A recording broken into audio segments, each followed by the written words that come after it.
So Metroid Prime 4 released. A part of me didn't want the waiting to officially end, because once you finally play something that you've been anticipating for so long, the mystery is gone, and no more what ifs. Just what it is. So when I finally started playing Prime 4 Beyond, I tried to do it slowly. I did it with headphones on, minimal distractions. I wanted to meet it where it was, not where my expectations had been camping for most of my, waiting experience. And the first thing I felt, I don't know, it wasn't hype for sure. It was most definitely something along the lines of relief. Relief that this game that we waited so long actually exists. Relief that it looks good. A certain kind of relief that at a base level it feels like Metroid Prime.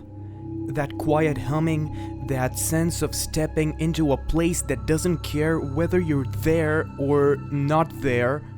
Those first moments worked on me on Fury Green, they really did. There are shots in this game that made me stop moving, just standing there, rotating the camera and just letting the environment breathe and settle in. Be it lighting hitting armor just right, subtle environmental audio that makes the world feel like it's continuing on, that's Prime to me. That's what made Prime 1 so special. And one of the reasons that made me fall in love with the remake, that's the magic I was hoping that wouldn't get lost. But pretty early on, I also felt something else creeping in. Not disappointments per se, not yet, it's more like awareness. Awareness that this game wants to be bigger than it needs to be. Like it's constantly aware of its own scale. It insists upon itself, if you will. Always trying to overcompensate with something by dragging the gameplay out. Once the hub area opens up and the bike comes into play, the tone shifts. Suddenly I'm not just exploring tight layered spaces, I'm traveling, crossing long stretches, watching landmarks inch closer instead of discovering something new every step along the way. And I kept asking myself, what is this empty open space doing? Why is it even in the game? Is it needless padding? I mean, the desert doesn't even look half bad, to be honest. I love the skybox, the way you can just see the distant landmarks. I also really loved the purple undertones and the purple tones in the desert. That was really cool. Also, it has these ancient Breath of the Wild style shrines, which I find amusing. But yeah, more and more I just found myself not engaging as much with this vast open empty area. Not scanning everything, not checking every corner, just pointing the bike forward and holding the trigger. And that's when it hit me. I wasn't exploring anymore. I was just commuting. And in a way, that's not automatically bad. I get what they were going for, a sense of scale, of isolation, of journey, but Metroid Prime, for me at least, has always been about density over size. Rooms that keep on looping on themselves, locked paths that only make sense hours later, moments when you realize that you've been staring at a shortcut this whole time. These moments, of course, exist here as well. It's a Metroid Prime game after all, but they're so little and far between. Movement-wise, I actually really enjoyed what they have done here. Samus feels agile, responsive, and capable. Dashing replaces the old sidestep, and once I got used to it, it felt natural. There are some control options, some better than others. I didn't particularly enjoy mouse mode. Mouse mode's control scheme for playing the actual game doesn't feel nice, it just feels awkward. That mode feels more like an experiment than something essential. Cool to try out and not something to always use. It's good that it's not a necessity. Combat lands somewhere in the middle for me when it's restrained, because I love it. Smaller encounters where positioning matters, where enemies force you to think for half a second instead of just unloading. These moments feel like classic Metroid Prime, deliberate, measured, and satisfying. Then there are the arena style fights with big spaces, lots of enemy waves that just keep on spawning. Look, they're not bad. Some of them have their fun moments, especially early on when everything feels fresh. But as these arena fights stacked up, I started feeling the repetition. The same enemy types, same pacing, same rhythm. It turns combat into endurance instead of problem solving. And that's not where Metroid shines for me. Boss fights are mostly similar visually. They are super impressive, dramatic, clearly designed to have a wow factor. And of course they do, at least at first. But some of them go on for far too long, and I find myself less tense and more just patient for the boss fight itself to conclude. Especially the latter 3 bosses were a real slog. That sandworm thing, that was the worst part of the game in my opinion. The other boss fight with Viola as well, it was really sluggish. Narratively, I didn't enjoy the game. It had too many talkative characters. Constant banter, constant conversations. Sometimes I guess it could work, but most of the time it doesn't, at least for me. I don't think I hate having other characters around, but Metroid in particular has always been strongest when it trusts silence. When story is being told through space, ruins, environmental cues, here the silence is broken more often, and Samus is staying silent while everyone else chats, and it creates this imbalance. This made me feel like Samus is holding back emotionally, like she wanted to say something meaningful, but she didn't really commit yet. Certain moments hint at a bigger theme, bigger payoff, and they're clearly being saved for a later title, or gated behind optional content like 100%ing the game, to just get a slightly different, truer ending, or to just get the radio in the desert, or you can of course just scan an amiibo and spend of course extra money, and that, to be honest, made me more and more frustrated. Still though, when the game slows down and when it puts me in a tight space with a puzzle and not just another corridor, a locked door of course, and just enough clues to figure things out, I'm completely locked in. These sections, few as they may be, remind me why I care about this series. The ice belt, for example, had some really nice atmosphere, and the sudden change when you activated the power again with the ice melting, that was actually really nice and I really enjoyed that. The backtracking to the ice belt as well to get that little robot friend, it was really nice as well. It felt like some sort of meaningful backtracking was added to the game. Of course, backtracking is in the game, especially in Volt Forge where you have to go and get your Viola upgrades, but they felt frustrating. All of the other backtracking in the game is optional, and it only rewards you with missile expansions and energy tanks.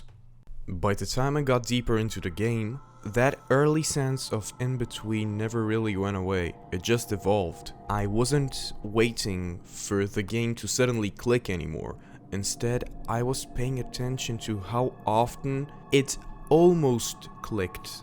But that padding never truly fully disappears. Even late in the game, there are long transitions that feel like connective tissue rather than meaningful play. Travel that exists to remind you of scale, not curiosity. It's still there. And every time I started to feel fully immersed, something would pull me back out. A repeated enemy setup, a long traversal segment, or a reminder that some emotional or narrative payoff was still being held hostage by completion requirements, like with the true ending that I mentioned earlier. Technically, the game holds up really well, performance mode became my default, and once I committed to it, everything felt smoother and more responsive.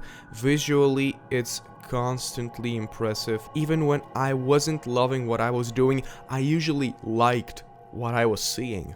Audio is more hit or miss for me. Some tracks absolutely land and instantly feel like Metroid Prime.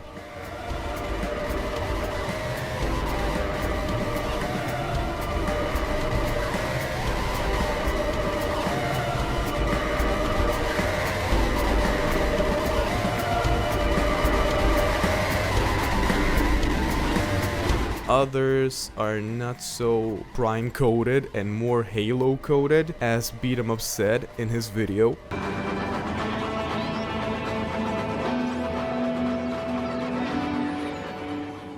Hold on a second.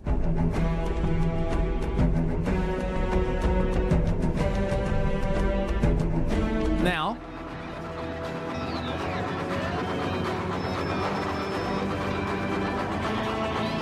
okay, now, hold on. Let me see if I can overlap them.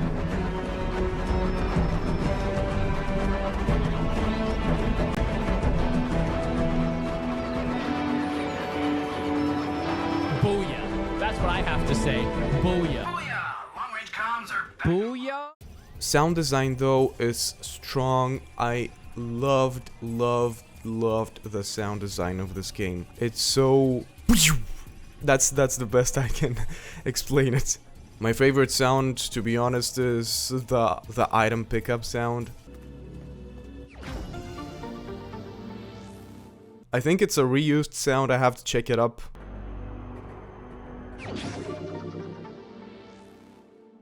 I also really enjoyed the environmental noise and all of the noises and sounds that the monsters make. That really speaks to my soul as a sound designer and an audio engineer. I want to comment actually as well on the email interview with Famitsu magazine. Famitsu! I'm going to link the article if you want to check it out for yourselves, but all in all, what I gathered is that the project originally began as a request from Nintendo of America. Development was restarted when Retro Studios took over, so nothing from Bandai Namco was left. It was a request to make a new mainline game in the numbered Metroid Prime series, so they couldn't change the name. It had to be Metroid Prime. Retro initially lacked the internal structure to make a Prime game, so they had to rebuild pipelines and teams. Most of the original staff that worked on the Prime games wasn't in Retro Studios anymore. Retro, as you may remember it, is different from what it is right now. Large portions of background art and cinematics were outsourced. The team wanted to preserve the primeness of the series while introducing new elements, new, I guess, Halo type elements. A major thing was teaching the Japanese concept of Ida or Ma, this kanji, the Japanese idea of meaningful spacing and atmosphere. And yeah, we did wait a lot of Ida till the game released. Early fan comments, influenced by Breath of the Wild of all things, pushed for an open-world Metroid. The team concluded that Metroid's ability-gated exploration doesn't fit open-world design.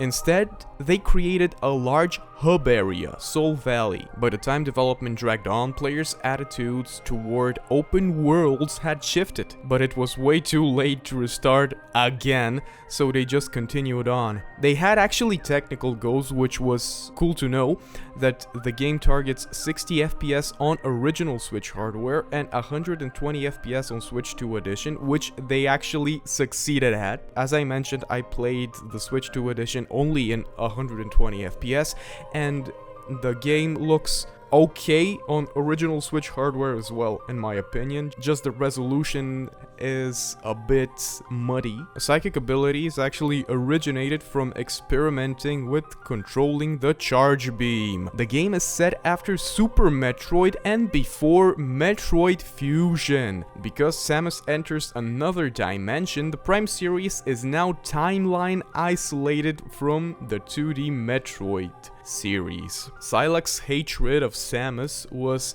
initially left unexplained in earlier games, so it could be explored here. By the way, something that I didn't actually mention earlier about the characters, a thing I actually enjoyed about Armstrong and Duke is that their names actually reference the jazz musicians Louis Armstrong and Sir Duke respectively, which I think it's kinda neat. Enough with rambling just on notes, back on the scripted video. Let's discuss the ending. As for the ending, yeah, the ending is something I will try not to spoil spoil, but I will say this, after such a long wait, I wanted emotional closure more than spectacle. I'm not really sure how I wanted emotional closure since this game is a sequel to Federation Force and I didn't even feel anything toward Federation Force. But I tried to go with an open mind into this game, and while the game gestures towards something bigger, it doesn't fully give it to you unless you've checked enough boxes. That left me sitting there after the credits feeling more,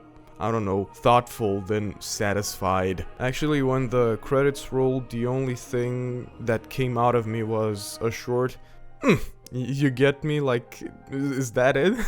It felt unfinished, even with the true ending. Like, you know, when you read mostly a really good book, but then the final chapter was split between the main story and another book, for example. And that kind of sums up my experience with Metroid Prime 4 Beyond as a whole. It's not a failure, not even close, it's competent, often really beautiful and breathtaking with its visuals. Occasionally it feels inspired by the wrong games, but also feels pulled in different directions, trying to honor the past while justifying its own scale and modernity. Sometimes that balance works, sometimes it doesn't. It works when it truly feels like a Metroid Prime game, and trust me, it really can feel like a Metroid Prime game at times. Especially when you're in Morph Ball, that's just pure Metroid Prime for me. By the way, Nerrel did an amazing analysis on the HDR functionality that's integrated into the game. I'm gonna play a clip of it. Afterwards, just go and see his video. It's actually a really good video. I've been using his footage. I have also been using IGN's and Commonwealth Realm's footage for coverage. I really hope you don't mind that. I don't have a capture card, as of yet. The game has very aggressive HDR with mixed results. First of all, it's fake. The high amount of clipping gives that away, and I was able to reproduce Retro's curve on Switch 1 captures pretty closely. In fact, if I didn't tell you this was a split screen, I wonder if you'd notice. That means there's no new highlight detail in HDR. This is a Switch 1 game, so that's fair. The curve is at least more convincing than what Mario Kart and Donkey Kong used, and it adds genuine impact to the visuals. The problem is that it's overbright, with text at 600 candelas and even 1,000 during the credits. This isn't even a matter of taste. Nobody wants fonts lasered into their eyes. The gameplay looks good during the day when ambient light can leak in, but it's blinding in a dark room at night. To be honest, if you asked me a couple of days ago if I regret playing the game, I would say yes, but with having all of my thoughts written down, I kind of have to disagree with myself. I don't regret playing the game. There were moments I genuinely loved, moments that reminded me why this series still matters to me, but I also can't pretend it fully delivered on what I personally wanted after so many years. Maybe that's on me. Maybe no game could have, especially a game you've waited for so long. The same thing happened to me with Tears of the Kingdom, for example. If you're someone who values atmosphere, tech, and visual immersion, there's a lot here for you. And if you're someone who craves tight, dense, puzzle-forward design above all else, you'll find it, just not constantly here. And for me, it kind of did it, but not really. It felt more spectacle than substance. It's a solid entry with flashes of greatness. To be honest, I walked away from the game thoughtful. Still a fan, to be honest, of Metroid Prime, but just a little more aware of what I actually want from Metroid going forward. And that's how I'm gonna end the video. If you liked what you heard, because I'm not really sure that you're gonna see the video, subscribe to the channel, leave a comment saying, I don't know, whatever you want. And I'm gonna really appreciate if you donate to my Revolut account, so that way I could more easily jumpstart this channel and turn this passion project into a sustainable job that pays the bills and that also provides you with better content. What I'm gonna do in the future is that I'm gonna display the messages that you write with every donation, and I'm gonna read the funniest out for you. So yeah, donate to the channel, and if you'd like cool Japanese covers, I guess you can subscribe also to my music channel where I do Japanese covers of Japanese songs I like. So yeah, thank you for hearing, I guess, and I'll see you, or I'll hear from you next time. Bye!